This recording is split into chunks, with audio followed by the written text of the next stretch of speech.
Sua atenção é um recurso finito e precioso. Aquilo que recebe atenção se expande. Invista sua atenção de maneira intencional. Priorize, primeiro, aquilo que contribui para sua capacidade de estar presente e atenta. Aprenda a dizer não. Invista sua atenção generosamente naquilo que é importante para você. Esses são os investimentos que dão retorno. Não falta tempo. O que falta é gerenciamento da atenção. O tempo se contrai e se expande diante do que você escolhe priorizar. Essa é a temporada especial do Talvez Seja Isso, em que eu, Bárbara Níquel, e a Mariana Bandarra exploramos juntas as 11 premissas selvagens que nos ajudam a trazer para o cotidiano as competências da mulher selvagem. Essas premissas nasceram a partir de tudo que nós aprendemos e praticamos há 5 anos com a comunidade do Planejamento Selvagem. Um programa online para pessoas que querem colocar seus projetos, suas criações no mundo, tirar seus sonhos do papel, mas sem abrir mão das próprias necessidades mais profundas. Para saber mais e se inscrever, é só acessar planejamentoselvagem.com.br. Nesse episódio, a gente apresenta a premissa selvagem número 8. Sua atenção é um recurso finito e precioso. Se você sente que nunca tem tempo para nada, essa conversa pode ser exatamente o que você está precisando agora. E nós preparamos de presente para você um e-book com todas as 11 premissas selvagens que você pode baixar gratuitamente acessando planejamentoselvagem.com.br/talvez seja isso. E se você quiser mandar um e-mail para nos contar como essas premissas estão ecoando na tua vida, é só escrever para o sim@planejamentoselvagem.com.br. Esses endereços estão todos aqui na descrição do episódio.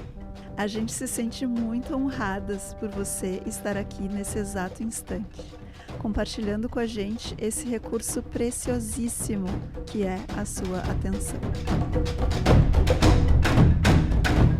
Então, hoje nós vamos conversar sobre gerenciamento de atenção em um ambiente onde tem muitos agentes se acotovelando pela nossa atenção, não só empresas e plataformas e mídias sociais, mas muitas vezes pessoas dentro da casa. Tem muitos interesses combatendo a nossa atenção e se a gente não fechar esses portões de acesso à nossa atenção e abrir eles de maneira mais intencional e estratégica, a gente pode rapidamente ficar esgotada e não conseguir dedicar nenhuma atenção para aquilo que é importante. Me parece que o primeiro passo é perceber no que a gente está investindo a nossa atenção e prestando atenção, porque às vezes nem nisso a gente está prestando atenção, né? A gente está simplesmente andando por aí, fazendo as coisas, atendendo as demandas que surgem, fazendo uma coisa que a gente quer aqui, outra ali, não fazendo uma coisa que a gente quer, abrindo mão de uma coisa para fazer outra coisa para outra pessoa, e vai indo. Isso no cotidiano, mas às vezes num dia, tu não tem dias que tu termina e pergunta, nossa, o que eu fiz? Exausta Sem saber, né? Me parece que antes de a gente conseguir fechar e abrir portas, né, vale a gente parar e pensar um pouquinho no que será que eu tenho investido a minha atenção, no que eu tenho priorizado, aqui eu tenho me dedicado. E quando a gente fala priorizar e dedicar, parece que a gente está falando de coisas necessariamente intencionais. E nem sempre é intencional, né? Porque às vezes a gente está atendendo demandas de outras pessoas, mas se alguém vier nos perguntar o que a gente está priorizando, a gente vai dizer, não, eu estou priorizando o meu trabalho e não sei o quê. Mas tu parar e olhar o que tu fez durante o dia, talvez só tenha atendido a demanda da outra pessoa, né? A gente pode estar andando por aí sem se dar conta de onde ou no que a gente está investindo a nossa atenção. Acho que é muito comum. E penso, te ouvindo, que a gente está falando sobre construção, quando eu tô falando em ser intencional no que a gente abre e quando tu tá falando em monitorar, para primeiro enxergar, a gente tá falando que pra gente ser responsável com o uso da nossa atenção, a gente precisa construir alguma estrutura de contenção. Sei lá, a gente pode imaginar num cesto e, de repente, eu esbarro e esse cesto cai tudo que tem dentro dele. E eu posso pensar também num cesto que eu faço uma tampa para esse cesto.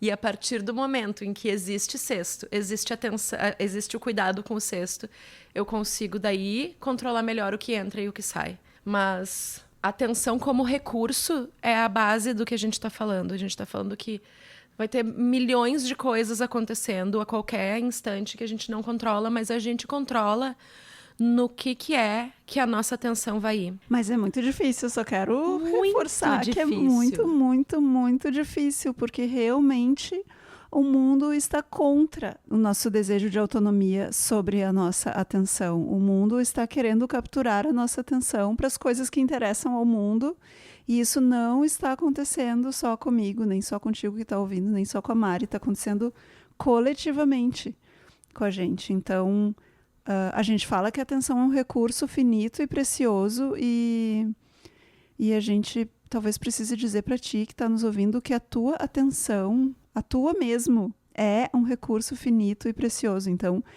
para começar, a gente agradece que tu esteja nos ouvindo agora. É um imenso presente para a gente saber que a gente está participando da tua vida de alguma maneira, recebendo um pouco dessa tua atenção, que é um recurso finito e precioso, pelo qual nós somos muito gratas, né? E honradas, assim, de poder estar aí contigo, ainda mais considerando todo o resto disponível das coisas, né?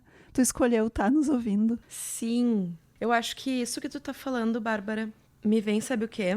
Passa boi, passa boiada. É muito difícil a gente construir, né, uma contenção para nossa atenção, porque eu vou só abrir o Instagram e quando eu vejo passou 1 hora. Então é isso, eu vou dar só uma espiadinha nas manchetes e quando eu vejo, eu tô indignada há 2 dias. Então existe uma disciplina que é necessária e que vai ser sempre imperfeita. Talvez, não sempre, não sei se a pessoa morar no monastério, pode ser que melhore. Não tive essa experiência, mas vai ser uma disciplina imperfeita, uma tentativa de fortalecer a nossa capacidade de conter esse recurso precioso e de investir com mais autonomia. Porque nós estamos gravando em 2021 e o Brasil está passando por um momento difícil, o mundo está passando por um momento difícil. Não que não tivesse em 2019, mas a sensação é que manter-se informada é um grande dreno de atenção. Porque tem tantas coisas imensas acontecendo ao mesmo tempo. No plano climático, social, blá, blá, blá. E todas relacionadas, a gente começa a ler sobre uma, daí a gente percebe que precisa ler sobre a outra, e aí sobre a outra, e aí sobre a outra, porque nada acontece do nada. Consumo de notícias eu acho que é uma coisa que consome as pessoas. A gente teve uma conversa no Planejamento Selvagem semana passada, né? Em que a Lia Beltrão facilitou uma sessão do Planejamento Selvagem Convida, que é quando alguém da comunidade vem compartilhar um saber, e a gente falou justamente sobre o que dá para fazer quando a gente está consumido pelas dores do mundo, né? Às vezes a gente sentir essa dor não é o melhor, não é o mais benéfico pra gente e pro mundo. Então, tem dias que eu posso sentir as dores do mundo e conseguir fazer com que isso seja uma espécie de serviço. E tem dias que tudo bem eu me esconder. Eu acho que eu tô falando isso um pouco pra mim, mas se tu, pessoa que tá nos ouvindo, assim como eu, tá precisando de uma autorização para se manter estrategicamente desinformada, eu só quero compartilhar essa autorização de que se o que tu precisa é ficar dentro do caramujo para se fortalecer, tá tudo bem. Não prestar atenção em coisas que estão te consumindo. E, ao mesmo tempo, a gente precisa, como adultas, comparecer com a nossa atenção para as coisas que estão realmente pedindo atenção e merecem a nossa atenção, né? os lugares onde a gente é capaz de gerar mudança. Sejam mudanças internas ou mudanças na casa, mudanças na comunidade, no bairro, etc. Até as grandes. A coisa de quando a primeira hora do dia é um lugar bem delicado também para isso, né? Eu vejo que quando eu tô fora do meu centro, a minha primeira coisa que eu penso no dia é uma lista. Então, antes de eu saber que eu tô viva, antes de eu apreciar a sensação de voltar para a vida desperta, eu já estou fazendo uma lista mental. Não digo que é para todos, mas para mim, isso é um sintoma de que eu preciso cuidar melhor, né? Dispensar a minha atenção com mais discernimento. Mas eu sou dessas pessoas que acordam e pegam o telefone direto e gostaria de não ser e admiro as pessoas que não são. Eu não sou. Eu já entendi que me faz muito mal. Então a menos que eu esteja por algum motivo esperando alguma coisa acontecer, precisando, eu deixo o celular fora do quarto. Porque se eu olhar antes de dormir ou ao acordar, a experiência já me revelou que nada de bom acontece. Assim, nada, É verdade. não tem nada que eu fique sabendo naquela hora que eu não poderia ficar sabendo 3 horas, 4 horas, 5 horas depois de eu acordar no outro dia. E, por outro lado, me drena muita energia. Eu sei que às vezes existe a necessidade, né, de a gente estar, esperando uma notícia de alguém que a gente conhece, alguma coisa assim. Mas, tirando isso, eu não posso. É uma coisa que me faz muito mal. Sim. E quando eu consigo dizer não para esses drenos de atenção fáceis, tipo acordar dentro das mensagens, né? Acordar já respondendo demanda. Quando eu consigo barrar essas coisas na entrada no dia, eu tenho a possibilidade de escolher, pelo menos, qual é o tom que eu tô dando pro meu dia. Isso não quer dizer que não vai acontecer alguma coisa meio de 15 que vai descarrilhar tudo, mas eu sinto que esses primeiros... Eu sinto não, tem coisas neurológicas, né, e tem estudos, assim, que essa primeira horinha, quando a gente acorda, é ótimo a gente não prestar atenção em coisas que estão fora. Eu sei que isso é um luxo, mas eu vejo bem a diferença de quando eu consigo, por exemplo, só responder mensagem depois do meio-dia e criar esse lugar. Por quê? Porque a gente fala muito em dizer não e olhar para a atenção como um recurso precioso. A gente no planejamento selvagem. A gente no planejamento selvagem fala muito, bate muito na importância do dizer não e do como, quando uma mulher consegue estabelecer limites com clareza, um anjinho ganha suas asas. Não querendo subestimar o poder de dizer não, a gente tá fazendo isso para poder dizer sim. Então não é assim, não pode usar o celular de manhã, não pode, não pode, parece que a gente está fazendo um monte de restrição. Mas é quando a gente abre esse espaço, a gente consegue dizer sim para o que é realmente importante. Então, eu quero ficar com as pessoas que moram comigo na minha primeira hora da manhã. Eu quero ter essa primeira hora da manhã ou do momento em que eu acordei, né? Não quero controlar a tua vida, mas eu quero ficar sozinha. Eu quero escrever no meu caderno e entender. Quero anotar os meus sonhos. Quero só ficar rolando na cama.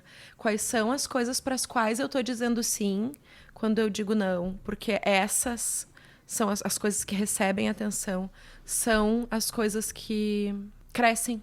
O que é a prioridade agora é o que eu posso colocar nesse lugar depois que eu começo a fazer a minha higiene, né, de atenção. Começo a fazer uma poda das coisas que estão drenando a minha energia. Eu acho que uma coisa que a gente consegue contemplar bem no planejamento selvagem, a gente até já falou um pouquinho sobre isso nos episódios anteriores aqui, é como isso também flutua, né, Mari? A gente não tá dizendo que uma vez que eu tenha decidido não botar o celular no quarto, isso significa que eu nunca posso mais na vida botar o celular no quarto.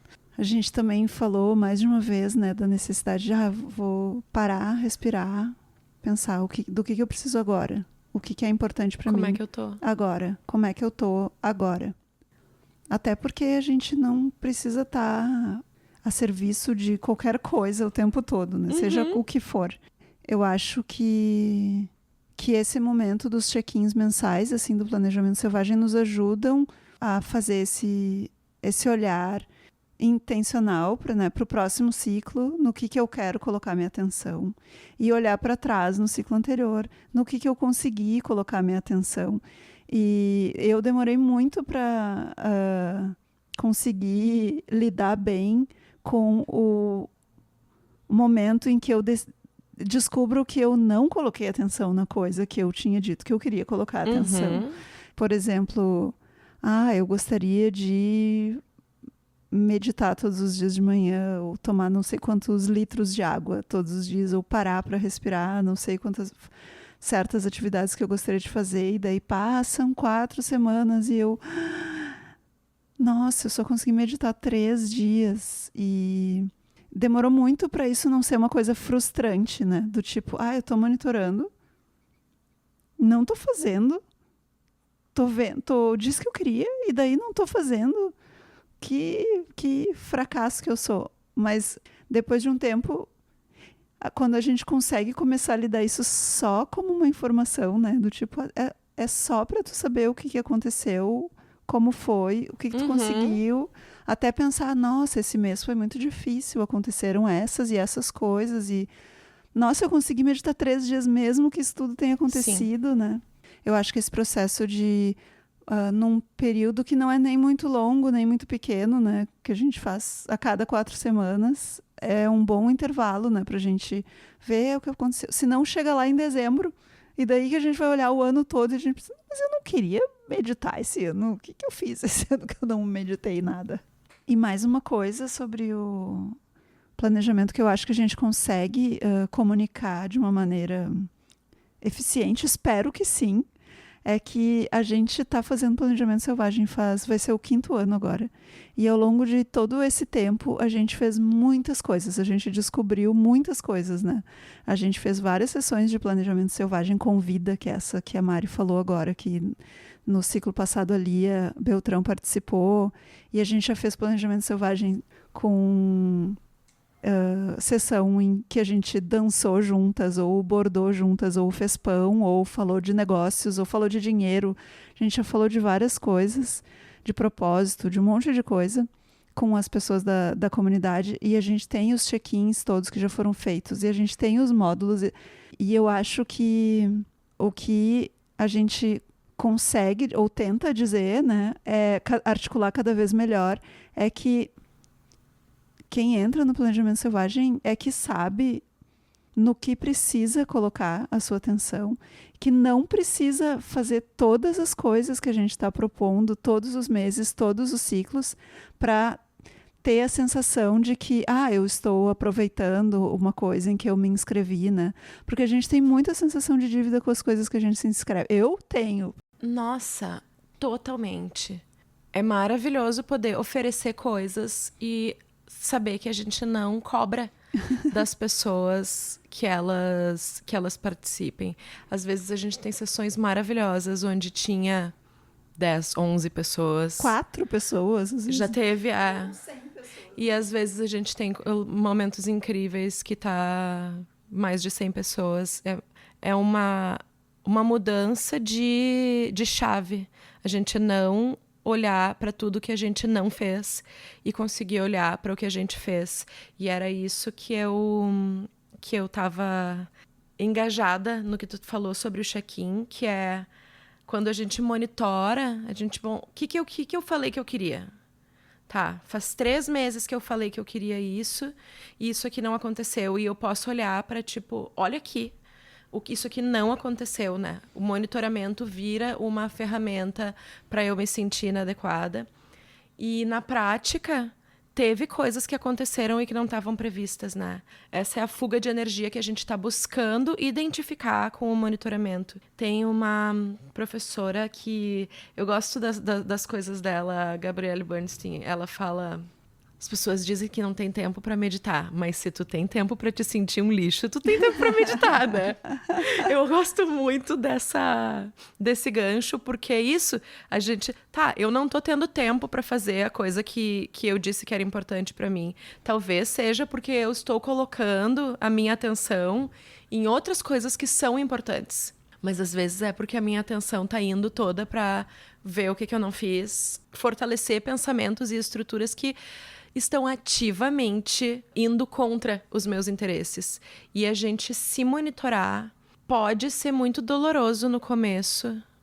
Pode ser frustrante. E tem uma coisa, assim, que tem um produto que a gente usa, né? Eu uso a mandala lunar, que é tipo uma agenda diário que umas amigas incríveis fazem. E ela tem um diagrama circular, que é um diagrama que se usa para monitorar várias coisas e foi, de certo modo, o diagrama que nos inspirou quando a gente fez a Meia-Lua, que é a ferramenta de monitoramento do planejamento selvagem. E quando eu comecei a usar a mandala lunar, foi o primeiro momento de monitoramento organizado que eu tive. Eu me sentia muito culpada porque eu não tinha preenchido, até eu entender que não preencher era um dado. Então, se o que eu tô fazendo é monitorar para aprender, é tipo...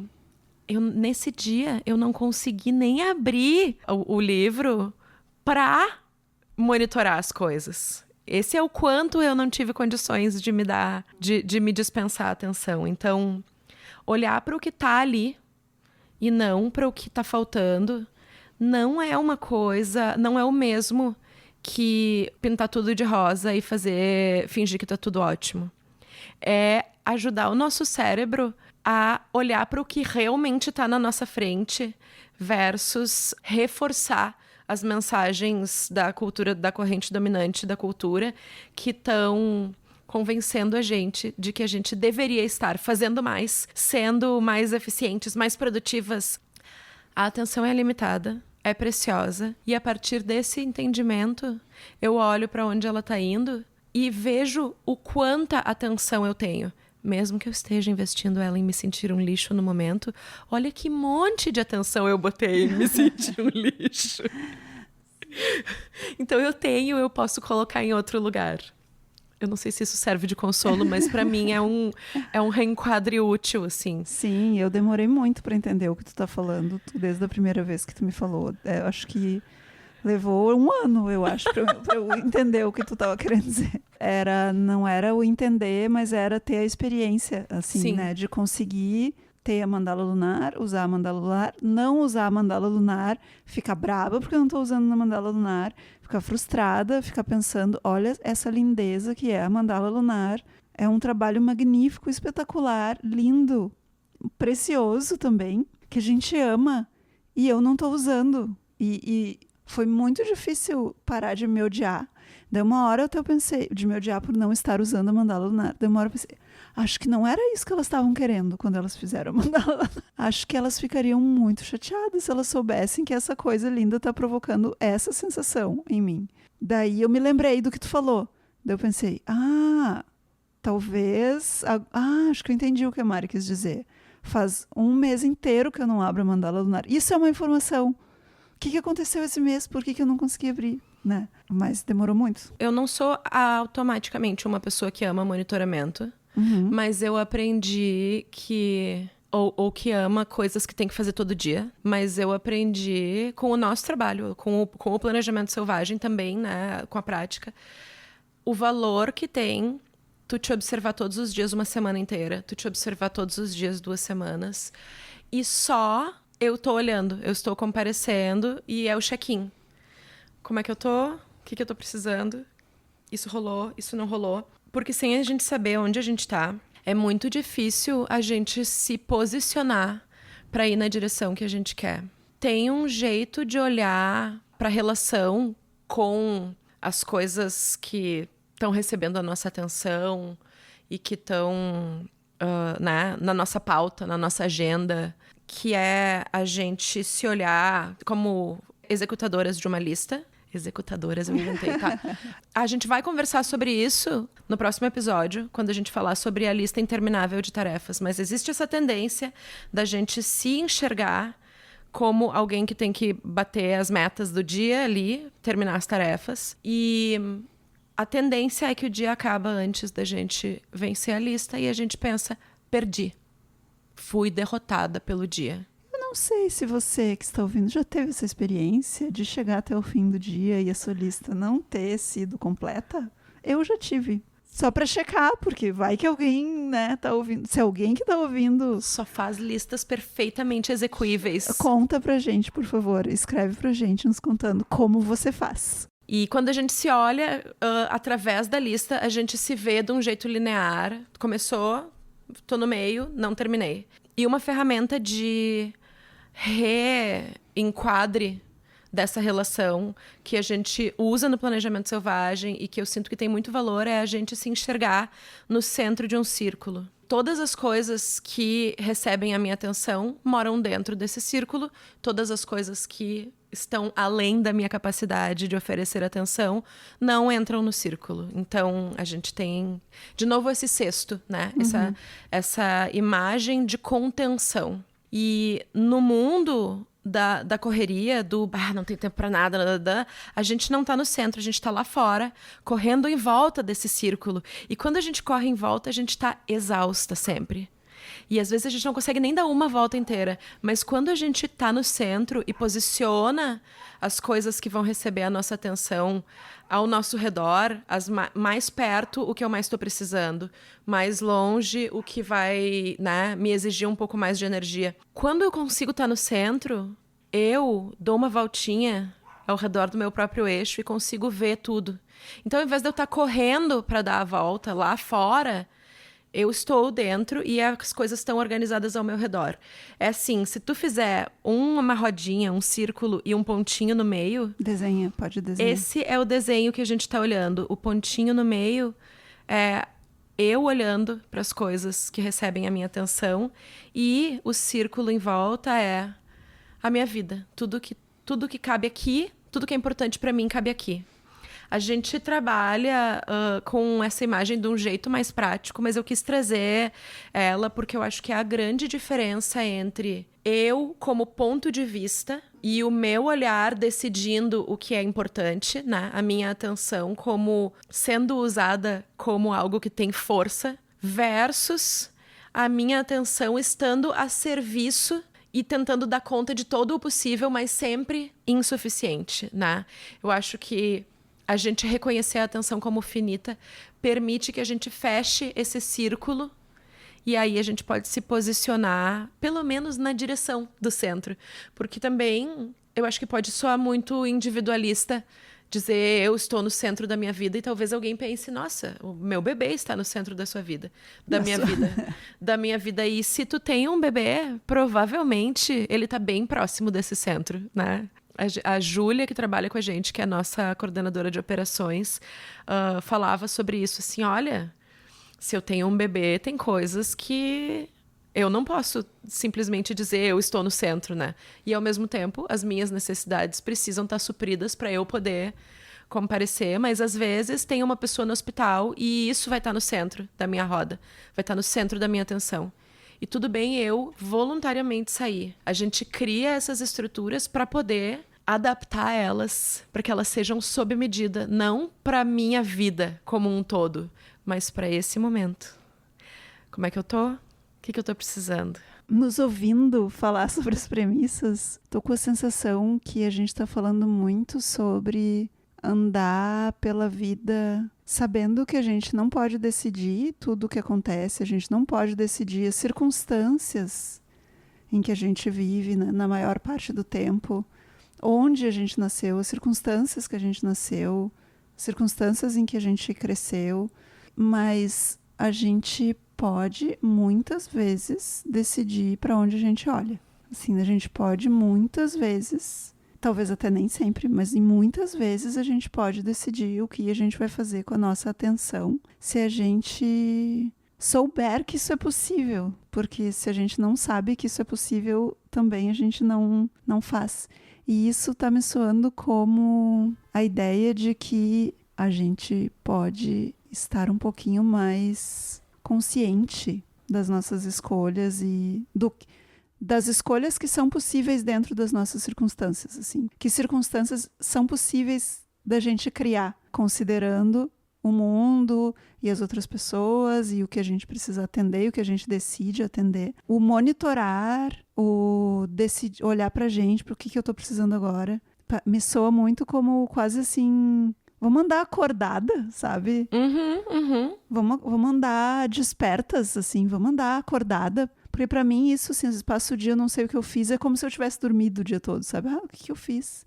Então, mas quando passa o dia, eu sei o que eu fiz, é como se eu estivesse desperta. Alerta, não no sentido de ansiedade, assim, né? Mas alerta do tipo, atenta pro que surge, até para oportunidades, até para coisas que eu achava que eu não podia dizer não, e eu tô vendo que eu posso dizer não. Sim, eu amo o uso da palavra precioso nessa premissa.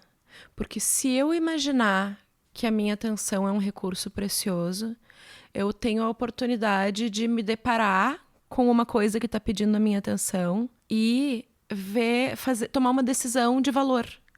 Tomar uma decisão de... Imagina se eu acreditasse que a minha atenção é um recurso precioso, sabendo que a minha atenção é um recurso finito, mas tratando como se fosse precioso.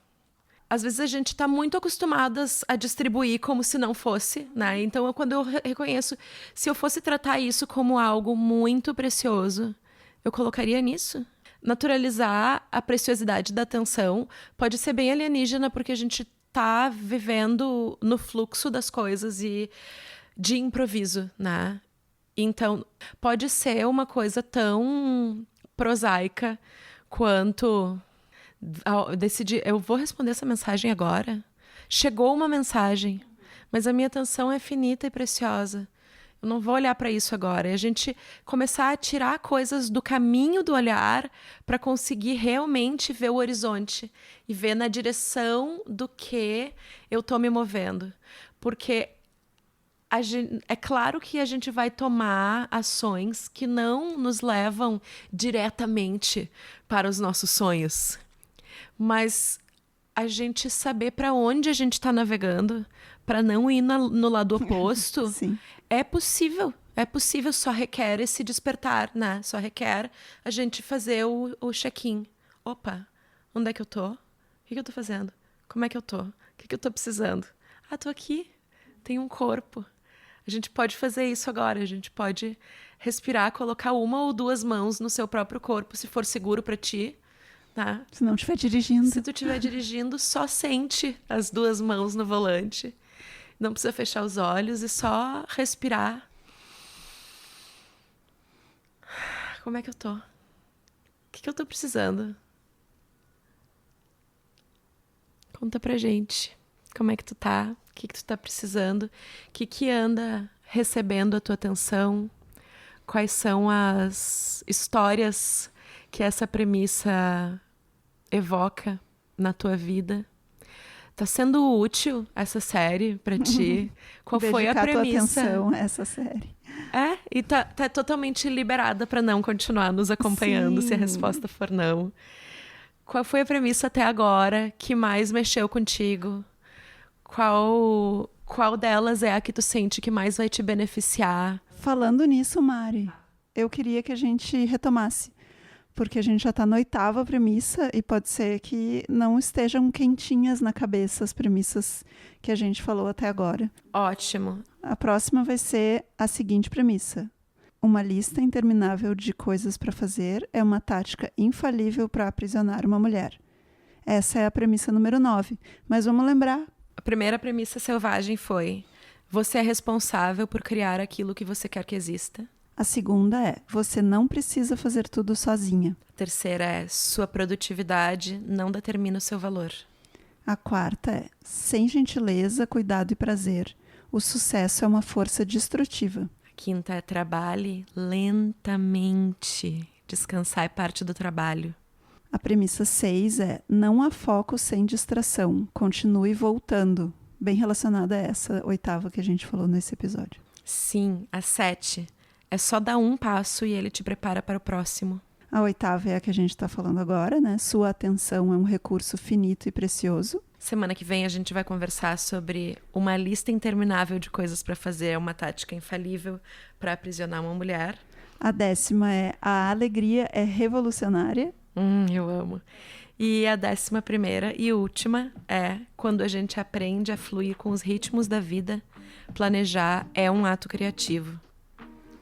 A gente espera que essas premissas inspirem uma presença ativada, gostosa, conectada para ti. Obrigada.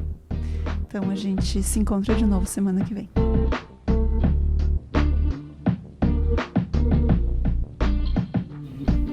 Oi, voltamos.